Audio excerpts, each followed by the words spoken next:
Эрчиген асман астында мен турам чектин жанында.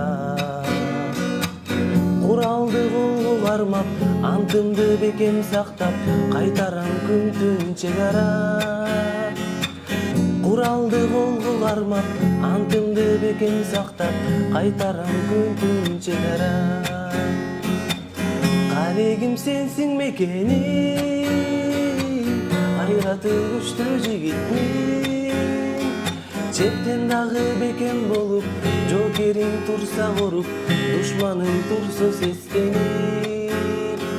Чептен дагы бекем болуп, жоокерим турса коруп, душманым турсо сестенип.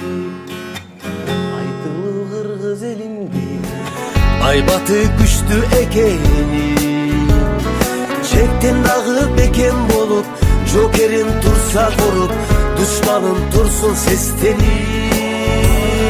Чектен дагы бекем болуп, жоокерим турса коруп, душманым турсун сестенип. Байыртан кыргыз элинде,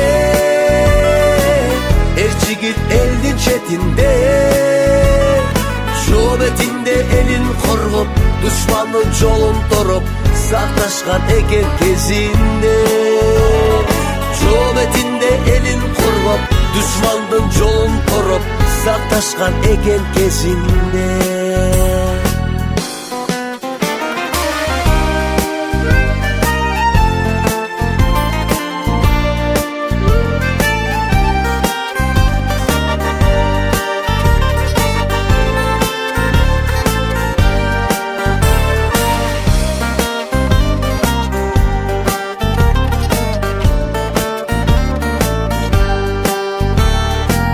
Karegim sensin mekenim,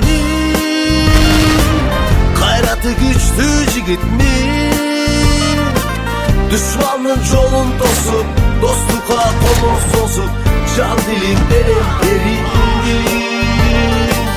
Düşmanın yolun tosup, dostluk'a kolun sosup, can dilim benim erimdin.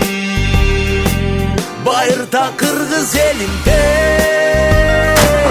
er jigit eldin çetinde, joo betimde elin korgop, düşmanın jolun toroп, saqtashkan eken кезинде.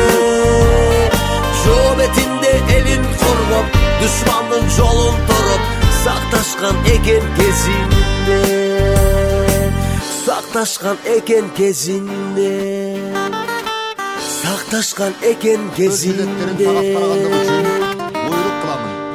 Birinci darajadagı mıktı çegaraçı medali menen sıйlansın. Сыйлык алышыңыз менен куттуктаймын. Сапка тур. Жарайт. Ата мекенге кызмат кылам.